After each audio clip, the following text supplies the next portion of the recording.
Media recognition from Bloomberg, Reuters, recycling trade publications. Patented process for 100% recovery of critical metals, including cobalt, lithium, nickel, manganese, aluminum. American Manganese is focused on recycling lithium-ion batteries for electric vehicles. American Manganese trades on the TSX Venture, AMY, the US, AMYZF, and Frankfurt 2AM. For more information, visit AmericanManganeseInc.com or phone me, Larry Ray, at 778-574-4444. Welcome to the Goddard Report. Comments made on the Goddard Report and TalkDigitalNetwork.com are an expression of opinion only. Here is Jim Goddard. My guest is Kris Sims, BC Director of the Canadian Taxpayers Federation. Welcome back to the show, Kris. Thanks for having us. Kris, we had the big climate change conference in Glasgow. How many people were in the Canadian delegation, and how much do you think it cost? Oh boy, we don't know the exact number yet, but we're bracing ourselves for the bill. Let's put it this way. What we do know is that around 20,000 people have descended upon Glasgow, Scotland, there in the United Kingdom. To give you an idea, that's roughly the population of Courtenay on Vancouver Island. Has now taken up shop in Glasgow, Scotland for 2 weeks. This is not like a quick little midweek thing. So for 2 weeks, 20,000 people have gone there. They're staying there in hotels. Most of them, by the way, have flown there in jet planes. Last I checked, I think it was around 400 jets had flown there. Now, as far as Canada goes, the numbers that we're seeing so far is that around 300 people from Canada are making up our delegation that have gone over there to talk about the importance of climate change and how to reduce emissions. To give you a perspective, last time around we had a big powwow about this. It was in Paris, of course. Back then, same thing. Canada sent around 300 people. To give you an idea of perspective, though, we sent 300. The Americans, which are 10 times bigger than we are, sent 150 people. And the UK, which was, you could literally walk there through the channel if you wanted to. They sent 100 people to Paris. We sent 300. Our problem here is that it seems as if, the federal government doesn't care about spending. They don't care. They're doing this for optics. They want to send all of their staff, all of their ministers, or all their parliamentary secretaries, and it seems that they spare no expense, and we're the ones that pick up the bill. So last time around, apparently, around $1 million were spent to send our 300 delegates to Paris. Now, again, these numbers are rough because trying to get these stats out of them, even using Freedom of Information request, is like trying to pull hen's teeth.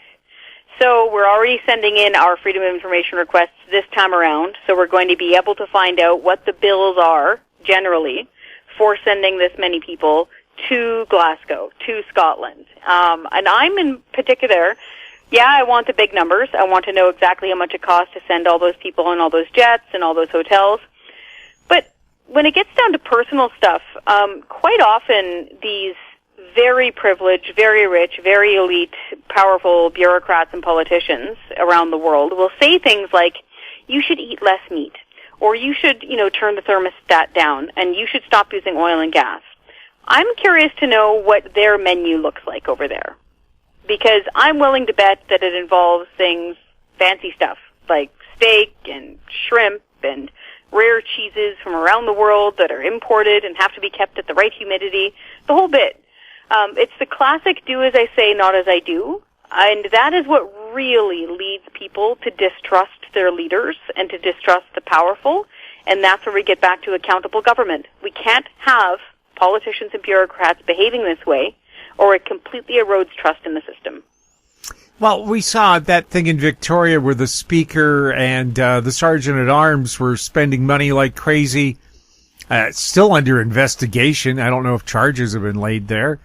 There's no accounting for these people. Once you're in Parliament or in a provincial legislature, the law seems to stop at the door. It does, and that's what's wrong about this. And so you're right. For listeners who might forget, former Speaker of the Legislature, Darryl Plecas, whose background was in academia and in criminology and law enforcement, So he would teach courses on criminology.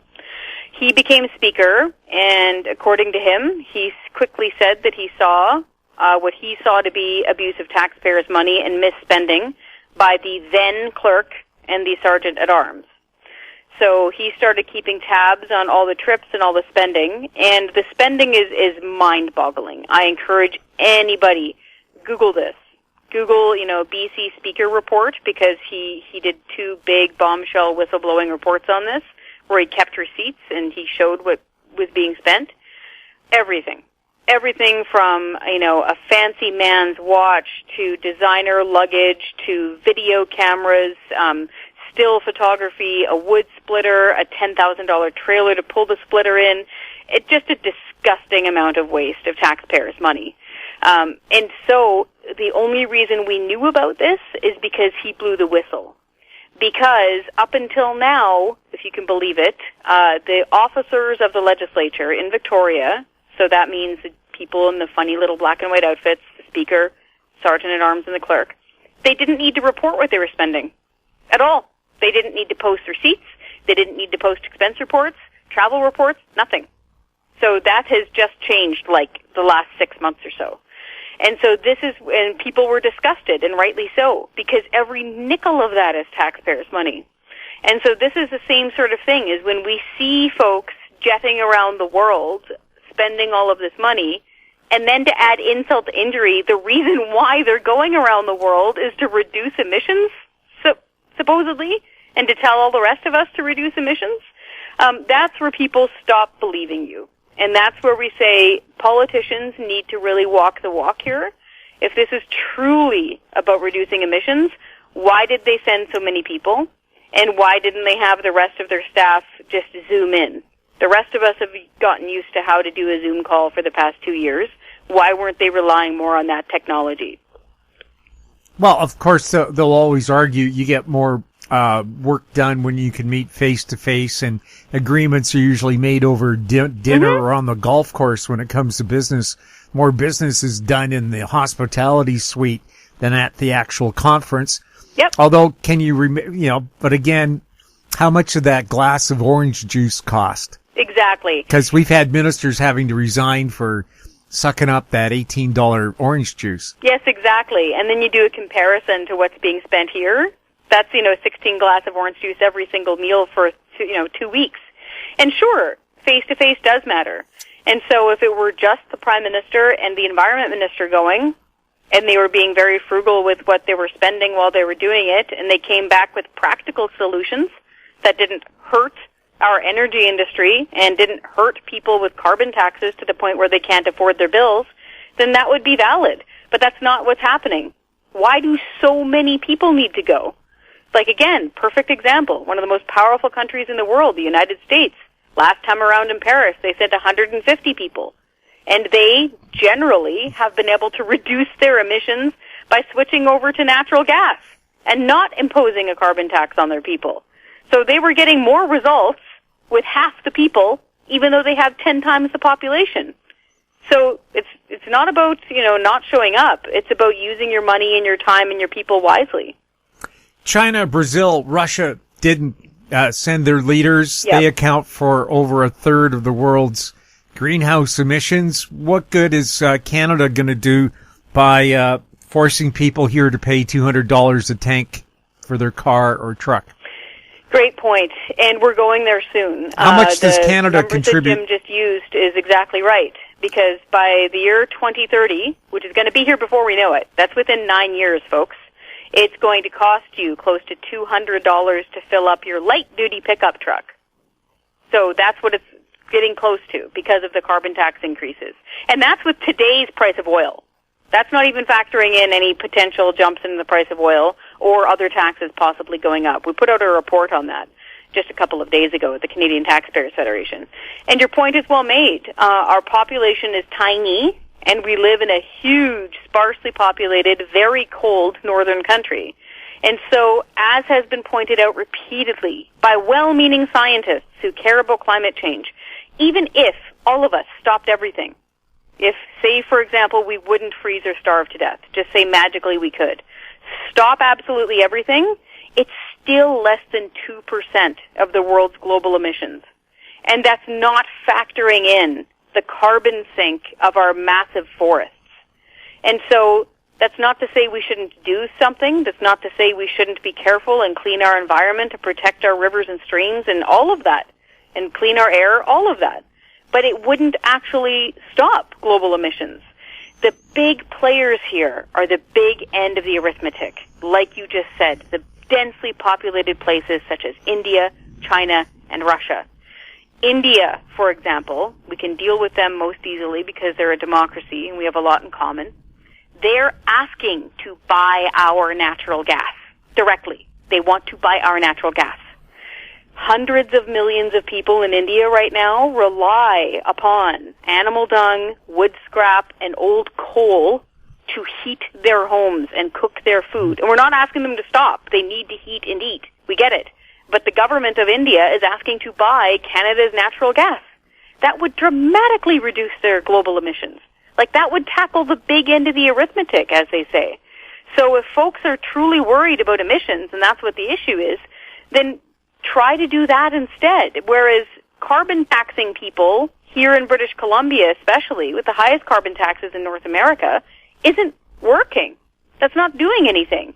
And on the government and industry side of things, industry is doing a lot. They're looking into carbon capture and CO2 sequestration right at the industry and factory level, where they can capture it before it goes into the air and even reuse it.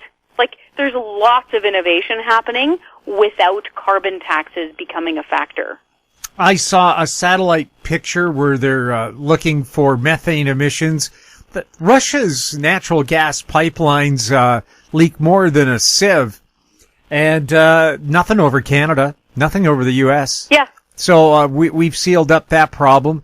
And you know, up until 3 years ago, natural gas was considered clean, and all of a sudden, it's become this huge bugaboo. Why all of a sudden? Because they say, well, methane's evil. Methane bubbles out of the earth and from underneath the ocean constantly.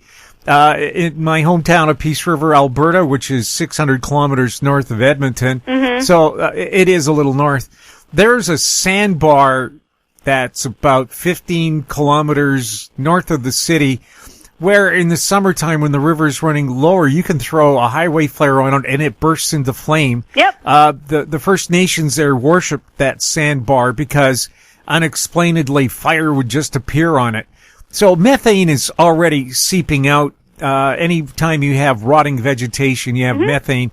So it is a natural product of the earth, and we can't stop it from seeping out from underneath the ocean. And I've seen lots of video of that happening. I want to know, though, we have a prime minister. By the way, Mr. Trudeau, how was the surfing in Glasgow? He's now promoting a worldwide carbon tax in hopes of reducing emissions. British Columbia has had a carbon tax for how long? We have had a carbon tax since 2008. And since then, BC emissions have plummeted? Nope. This is where it gets down to brass tacks. Even if I rinse all of the emotional concerns and the hardships that people are feeling because it's so expensive to live here out of it, the data speaks for itself. Our emissions are higher. They keep going up. We have had the highest carbon taxes, and we have two of them now, in North America since 2008. We also have our emissions going up. They are up 10% since the year 2015. In fact, we've never hit a target. So we have to keep this in mind whenever the politicians say, oh, all we need to do is keep on increasing the carbon tax. That's not working. And I'll give you a good example. So, like I said, they're up 10% since the year 2015. Okay? This is the latest data. They've gone up in 5 of the last 7 years. To give you a really good example, and this is just mind-blowing, so by the year 2020, here in BC, we were supposed to have reduced our emissions to 33% 2007 levels. Okay? So by now, we should have been 33% below what they were in 2007. Instead, we're 4% higher than we were. And we hand over about 2 billion in the carbon tax over to the provincial government every year. And it's not revenue neutral, and middle-income people get nothing back in rebates here in BC. So the carbon taxes in British Columbia are a massive, expensive failure. Just a failure, just by looking at the math itself. Emissions are going up, so are the carbon taxes. It's not working. But what did the provincial government do? So they were 2 months late, Jim, with posting their emissions data. We were sitting here waiting for it. It usually comes out beginning of September. They just posted them last week. And the moment they posted these terrible emissions data showing that it's failing, they announced that they're just going to carbon tax harder now. So we were already locked in to the federal backstop because Justin Trudeau broke his promise and is now saying he's going to jack it up to $170 a ton within the next 9 years. We already had that, but their announcement was we're going to either meet or beat that now. And they're going to increase the second carbon tax more than they were before. We don't know yet how much that's going to be. But right now, the second carbon tax, which is a fuel emission standard that they tuck into regulations, right now the second carbon tax costs us 16 cents a liter of gasoline. It's higher than the first one, but it's going to go up too. Now, you say $170 a ton. To the average person, that means nothing. I don't put tons of fuel into my vehicle. We put liters in. So what would that translate a liter in 9 years? That will be more than 50 cents per liter of gasoline. So the two carbon taxes, okay, the one that's $170 a ton, plus the fuel regulation one I just mentioned, within the next 9 years, it's going to be more than 50 cents per liter. That means if you filled up a family minivan, that's going to cost you $39 extra just in the carbon taxes every time you fill up. That's not including the cost of fuel, not including the other taxes. $39. And your average light-duty pickup truck, I'm not talking the heavy-duty ones. I just mean the average 1500 series Dodge Ram pickups, $58 more in the carbon taxes every fill-up. Now, I know the idea is you're trying to make it so expensive people will use public transit, but for, I don't know what the percentage of Canadians is who have even access to public transit is, but once you get out of the cores of the major cities, for the average Canadian, if you live out in Langley or in rural BC, Alberta, Saskatchewan, anywhere in Canada, I would imagine Atlantic Canada doesn't have much of a public transit system between cities. Greyhound shut down because nobody wants to travel by bus between cities anymore. So how are people supposed to get around? My little sister lives 50 kilometers outside of Peace River on a farm. How's she supposed to get into work every day? And she works in a grocery store, so I don't think the wages there are going to pay for the gas just to get to work. Big government doesn't think about those things.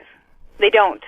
This is the problem with big government solutions to everything, is that they only think about either their own personal micro experiences, and that could be that they're a young person, bless them, living in a flat or a suite on the SkyTrain line, and they only need to get groceries every now and then. That could be their life experience, and maybe that's why they're making these decisions for everybody. But they're certainly not considering your sister, who has to commute into her grocery store job. They're not thinking about the commuter family who's out in Langley or Abbotsford or Chilliwack because they can barely afford even housing there, and they certainly can't afford to pay for it in Vancouver. They're not thinking about that. And again, hey, if tomorrow we are able to have electric vehicles that are charged with electricity that is affordable, using, say, hydroelectricity power that the grid and everything has magically been upgraded to handle, or we're using modular nuclear power in the major cities across the prairies or something like that, fine. That's fine. But it has to work, and people have to be able to afford it.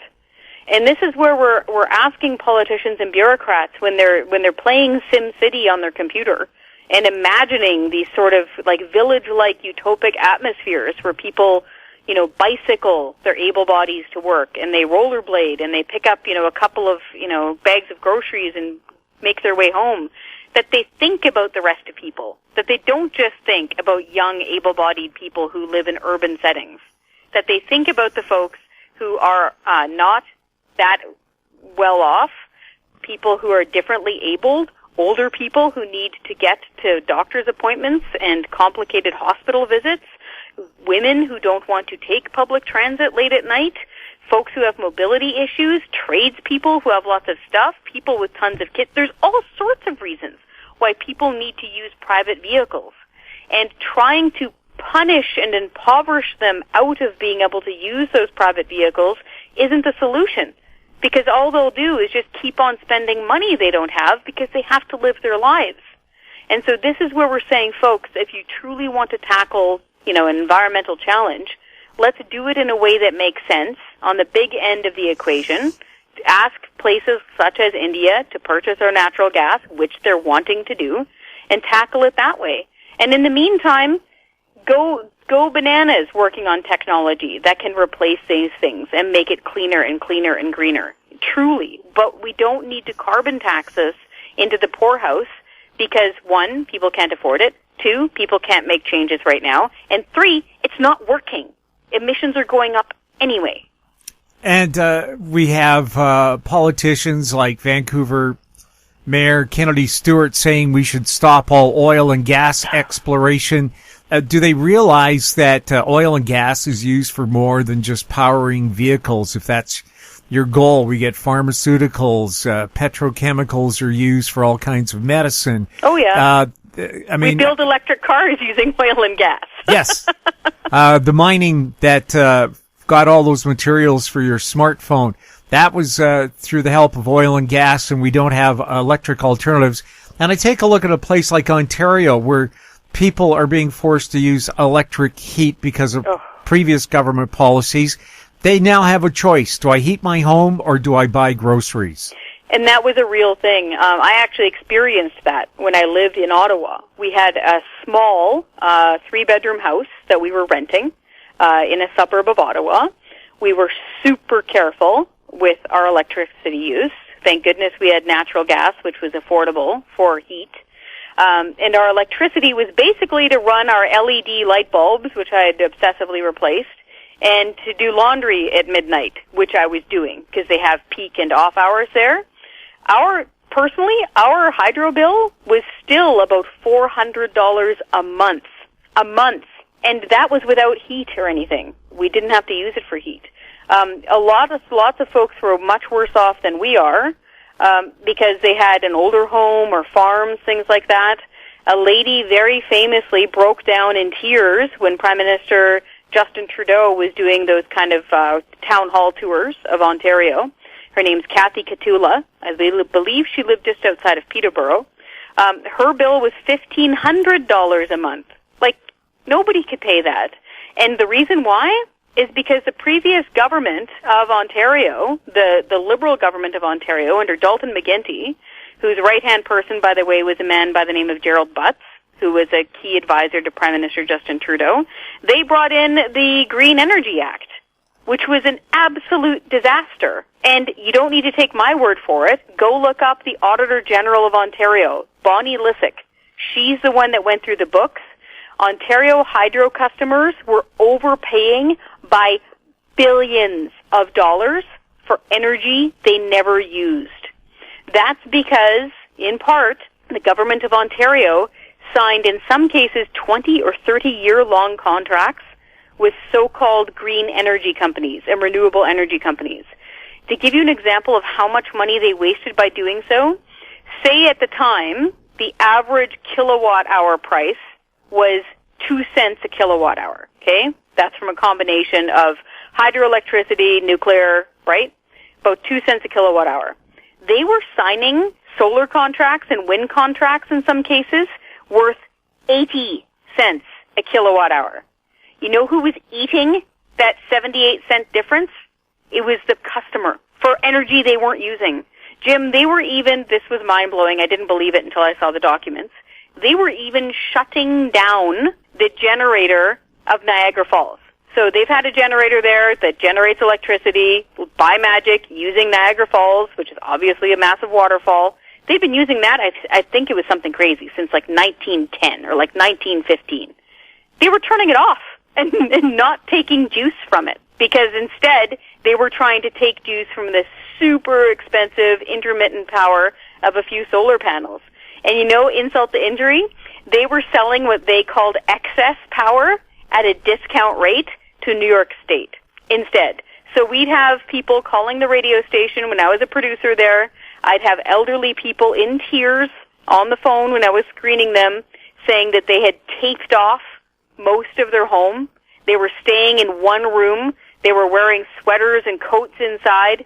Some of them, I couldn't believe it. This one precious little old lady had phoned me and said that she had started using her oil lamps again. So this is what was happening in Ontario at the time. They've given them some relief now, but it's still not a permanent solution. So when you hear heat or eat, or when you hear energy poverty, it's true. That's what happened in Ontario. And again, you don't need to take my word for it. Look up Bonnie Lysyk. She's the Auditor General at the time of Ontario. She flagged the billions of dollars that were going out the window. And look up the Ontario food banks. They're the ones that penned a really brilliant and painful to read report at the time. They're the ones that called it energy poverty. And they're the ones that said people are coming to us in record numbers because they can't afford power. Niagara Falls first started generating hydroelectric power in 1882. Wow, longer than I thought. Yeah, and it was still running fine. They were turning it off. They were turning it off. That affordable green energy. That was just basically all it is, if you want to simplify it, is a massive turbine shoved underneath the waterfall. So it's not hurting the environment at all. It's constantly spinning, constantly generating affordable electricity. They were turning it off. It's mind-blowing. So we have to make sure that as people are charging into the future and coming up with new technologies and finding green alternatives and all of those things, we need to make sure they make sense and that people can afford it. I noticed that all these policies are driven by cities, by people who live in big cities where everything just magically appears. Paul Landry, former president of the BC Trucking Association, pointed out, Jim, everything in your home was in a truck at some point. Everything. Unless you walk outside and get a stick that fell off a tree, which was probably initially trucked there and planted by somebody. Everything. And keep in mind that those trucks right now, they run on diesel largely. And then the smaller delivery vehicles even use propane, if some people don't realize that, which has a carbon tax. Diesel has a carbon tax, gasoline has a carbon tax, natural gas has a carbon tax, and so does propane. And so all that stuff that you use in your house and in your downtown urban space, it's trucked to you. And you're paying the carbon tax on that. And also at the grocery store, those stores, almost all of them, use natural gas to both heat and cool. So when you're grabbing, that salami from the deli section and it's nice and chilled, that's natural gas. When you're getting that, when you're seeing the lights that are on and it's nice and warm inside the store in the middle of January, that's natural gas. The company is paying for that, and they're paying the carbon tax. Guess who pays it? That's you. You're going to have to pay that. And then when it comes to food production, yes, farmers are able to get marked diesel and gasoline for their farm trucks and their tractors, but right now they actually pay the carbon tax on natural gas and propane, which they use to dry their product. It's usually oil seeds and grains, which of course we all use, including livestock. So that increases the price. And then with the trucking that happens for groceries, that all has a price to it too. So when they increase the carbon tax, that's why people often say it usually increases the price of everything. I saw a study that said if we all went to electric cars, at best it would reduce emissions by 10 to 14%. Would that still wouldn't be enough to meet any of these goals, would it? No, it wouldn't. It wouldn't meet those targets because, again, you have to look at the scale. Our population in Canada is so small that it wouldn't affect that scale. And even then, it's, again, hey, if we could all plug in tomorrow, that's fine. But apparently we can't. I've read a lot of reports from people who want to, like from groups that want to go electric, that are saying we just don't have the infrastructure, we don't have the grid yet. And so when people just sniff and toss their hair and say, oh, well, go electric, they really need to understand what they're talking about. And they really need to understand how that affects average people. Because while some folks are able to go electric now because they can afford, a fancy car and their house is already wired for it, like that's fine. But they have to understand that there's a mass amount of population around them that can't do that yet. We'll have more with Kris Sims right after this.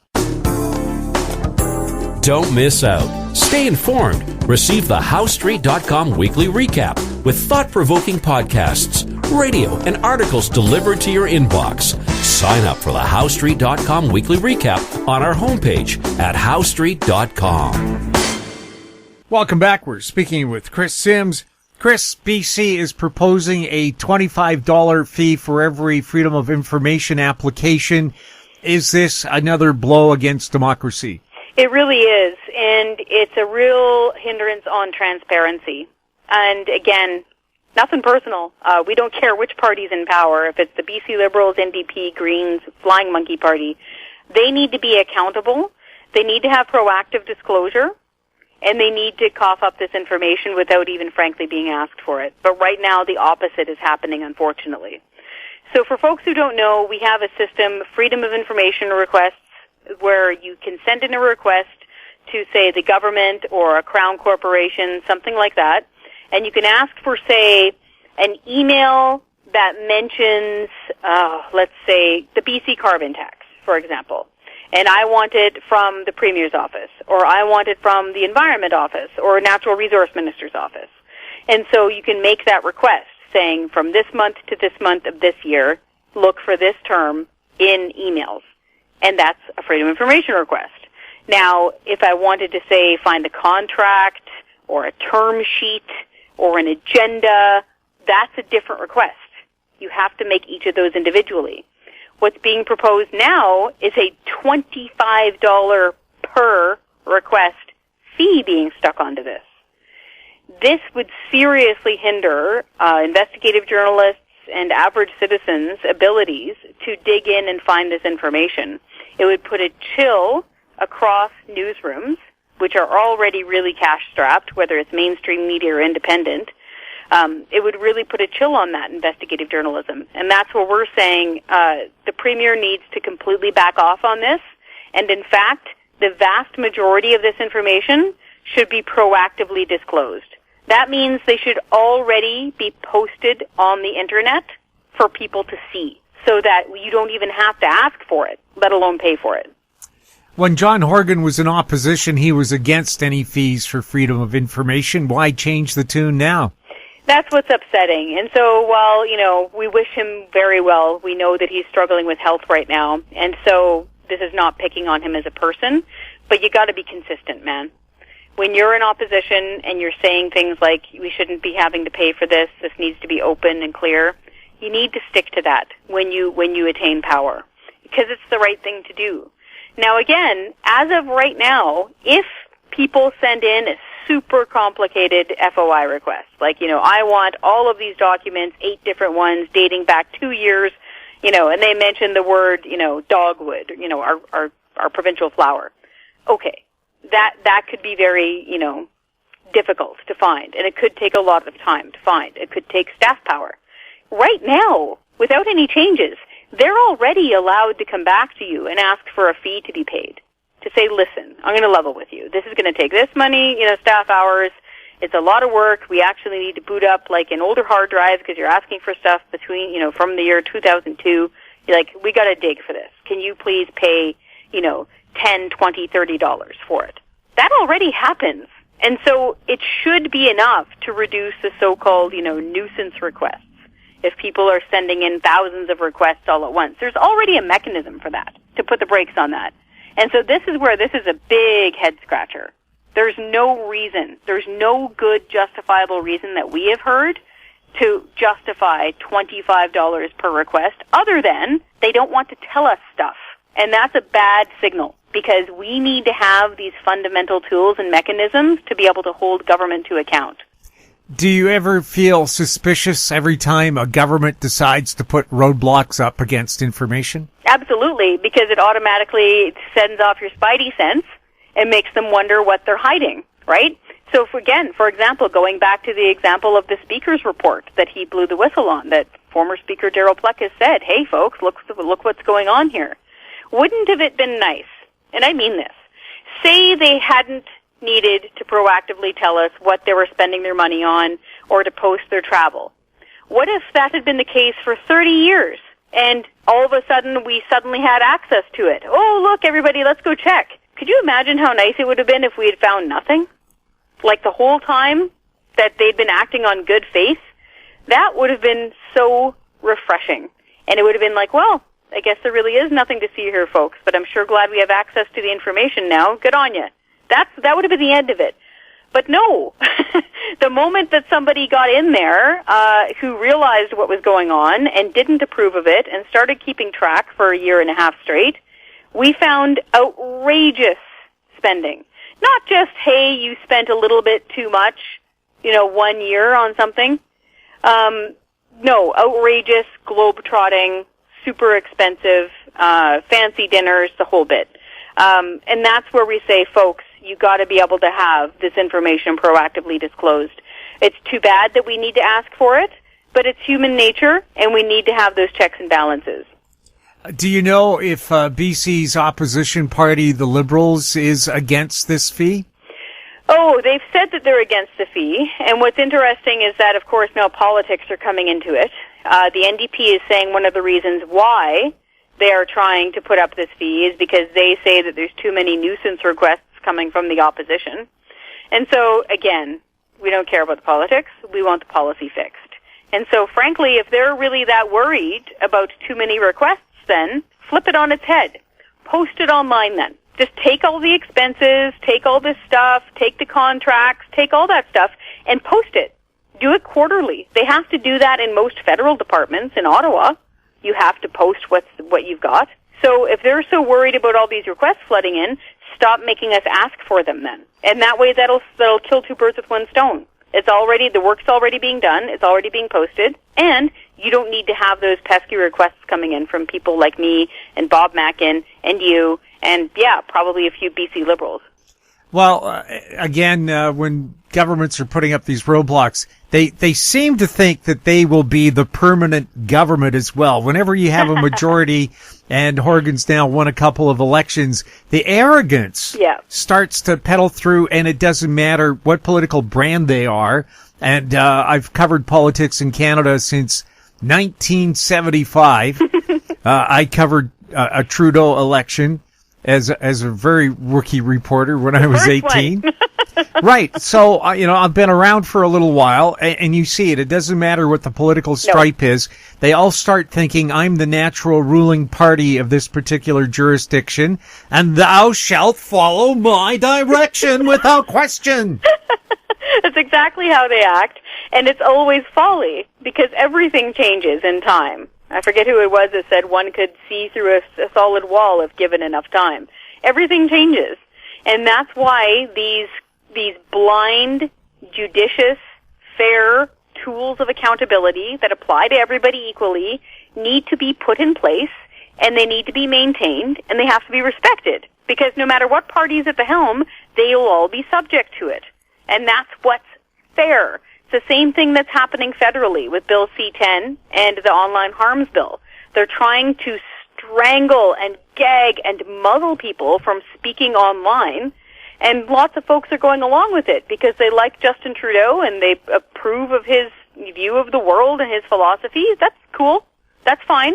And they're okay with him deciding what they're allowed to say on the internet and censoring their speech. Only a third of Canadians voted for him. Sure, exactly. What happens when somebody that they disagree with, say Maxime Bernier, were Prime Minister of Canada, would that same Liberal voter then approve of Maxime Bernier censoring their speech online and deciding what they can and can't say? I doubt it. And so that's where, folks, you have to make sure that these rules are clear and fair and as minimally intrusive as possible.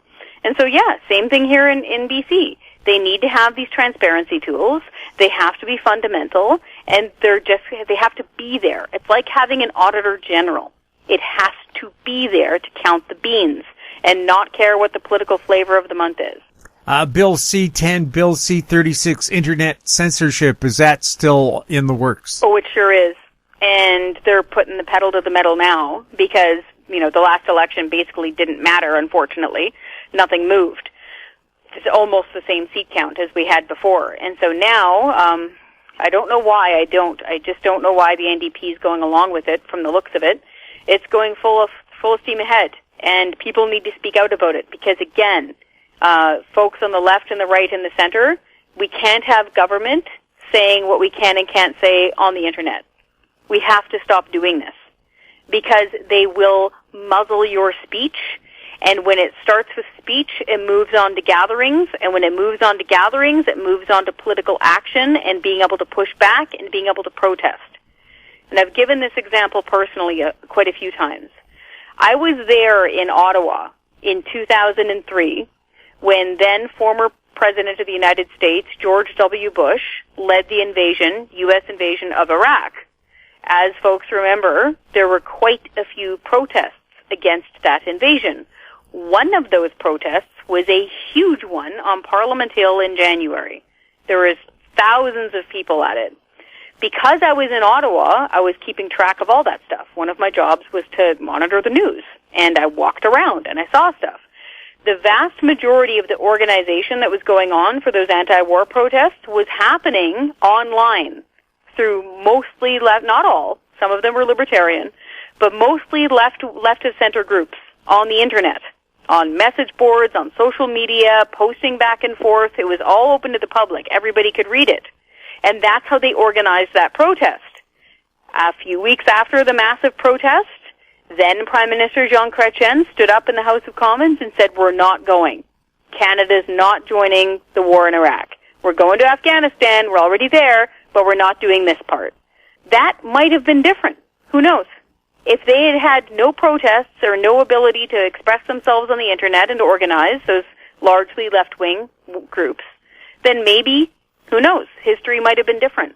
Maybe the Prime Minister would have made a different choice. We don't know. The point is that people were free to express themselves online. They were free to share messages back and forth and to express their feelings and to organize and to protest. And that's why we need to put a stop to this now. We can't allow for government gag laws to go through for the Internet. Kris, I know we could chat for another 3 hours. We could. Thank you so much for being on the Goddard Report. Thank you for caring. It really makes a difference. And all of your listeners, folks, keep your head up. I know people are sad right now. It's tough right now. Just keep on pushing back. Be polite but firm. Write those emails and make those phone calls. Kris, how can people get a hold of you or express their concerns? Oh, I'd love to hear from them directly. My email address is ksims, so the letter K as in kilogram, Sims, S-I-M-S, at taxpayer.com. Kris, thanks again. Thank you. If you have any questions for Kris or any of our other guests, we'll ask that question for you if you send it to info@howstreet.com. Our YouTube channel is Talk Digital Network. Find us on Twitter at Talk Digital Net. We're also on Facebook, if that's what it's called anymore. I'm Jim Goddard. Thanks for listening. Comments made on the Goddard Report and TalkDigitalNetwork.com are an expression of opinion only. The Goddard Report is available online and mobile at TalkDigitalNetwork.com. The Goddard Report is a production of How Street Media Incorporated.